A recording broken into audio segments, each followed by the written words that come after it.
kesempatan kali ini tidak banyak yang akan saya sampaikan, hanya ada beberapa hal yang harusnya saya sampaikan. Tapi sebelum itu, saya minta tolong untuk yang di depan saya bisa tenang terlebih dahulu. Baik. Bagaimana ketika kita ada di dunia pendidikan, keseimbangan yang harus kalian miliki adalah kemampuan dalam intelektual dan kemampuan kalian dalam bersikap dan berbudi pekerti yang luhur. Itu yang disebut dengan keseimbangan. Jadi kalian tidak cukup untuk menjadi manusia yang pintar, tapi harus menjadi manusia yang cerdas dan berkarakter. Itu kenapa pada kurikulum 2013 maupun di kurikulum Merdeka yang sekarang ini, kita itu ditanamkan paling sering digembar-gemborkan itu apa? Bagian karakter. Pernah tersadar dengan hal itu atau tidak? Bahkan di kurikulum Merdeka sekarang ini ada yang namanya profil pelajar Pancasila. Dari ke-6 dimensi yang dimiliki profil pelajar Pancasila, pada intinya itu ada dua hal. Yang pertama adalah kemampuan intelektual kita, ada pada kemampuan berpikir kritis dan seterusnya. Dan yang kedua adalah karakter kita. Bahkan sampai bagaimana hubungan kita dengan Tuhan kita, itu ada di dimensi yang pertama. Seperti itu. Dan sebenarnya sekolahan kita SMP 2 Mbae ini sudah memfasilitasi kalian semua untuk bergerak mewujudkan manusia yang berkarakter tersebut. Buktinya apa? Buktinya sekolahan kita memiliki satu program, yaitu sholat berjamaah. Mungkin untuk yang non-Islam bisa menyesuaikan dengan cara membaca Alkitabnya atau bagaimana. Seperti itu, oke? Artinya apa? Kalau kita sudah diberikan fasilitas oleh sekolahan, silahkan dimanfaatkan sebaik-baiknya. Ikuti.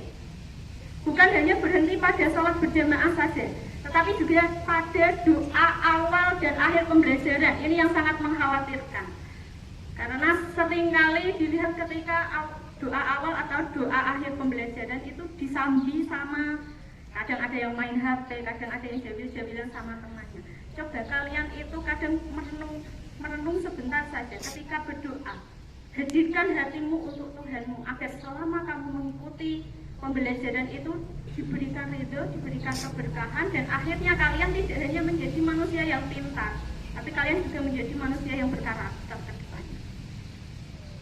Bangsa Indonesia ini tidak akan cukup dipimpin oleh orang yang pintar, tetapi membutuhkan orang yang berkarakter hebat dan berkarakter kuat. Itu yang harus kalian pahami.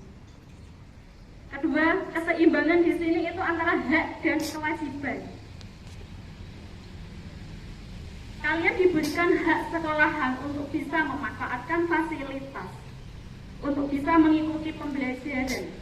Jadi tolong, kewajiban kalian untuk menjaga aset-aset yang ada di sekolahan, kewajiban kalian untuk menghormati Bapak Ibu guru, kewajiban kalian untuk menghormati sesama teman kalian, mulai sekarang digalakkan kembali. Jangan sampai ada sekolah mendapatkan label sekolah yang memang ada bullyingnya. Jangan sampai itu terjadi. Kalian harus tahu bahwa kemerdekaan yang ada pada diri kita, sekarang kita pakainya kurikulum merdeka, mungkin yang kelas 9 belum, tapi nanti di kelas 10-nya akan melakukan itu nih, kurikulum merdeka, akan mendapatkan kurikulum merdeka. Kurikulum merdeka itu memang benar, memerdekakan murid, memerdekakan semua warga sekolah. Kalau kamu sadar bahwa kemerdekaan itu dimiliki semua warga sekolah, bukan hanya muridnya saja, Bapak Ibu guru, bahkan kepala sekolah, bahkan sampai pegawai-pegawai yang kadang ada yang tukang nyapu dan seterusnya, semuanya mendapatkan kemerdekaan di sana. Tetapi satu hal yang jangan kalian lupa, bahwa di atas kemerdekaan kalian ada kemerdekaan orang lain yang harus kalian jaga.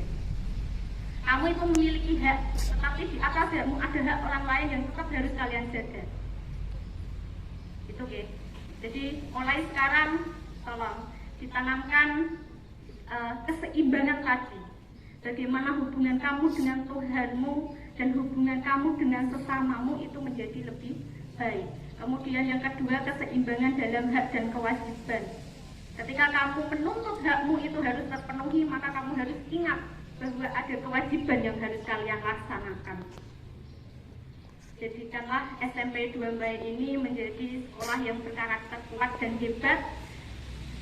Dan satu lagi, ketika ada Bapak Ibu guru yang mengingatkan kalian, itu bukan berarti beliau benci kepada kalian. Artinya beliau itu sedang sayang-sayangnya kepada kalian. Jadi itu yang harus kalian pahami. Bahasa cinta dari Bapak Ibu guru itu tidak selalu dengan bahasa yang halus. Terkadang memang ada bahasa yang sedikit keras untuk menyadarkan kalian ke arah yang lebih baik. Demikian anak-anak yang dapat kami sampaikan. Sekali lagi, jangan cukup menjadi manusia yang pintar, jadilah manusia yang cerdas dan berkarakter, agar ke depan kalian bisa menjadi penerus bangsa yang bisa diandalkan. Seperti itu.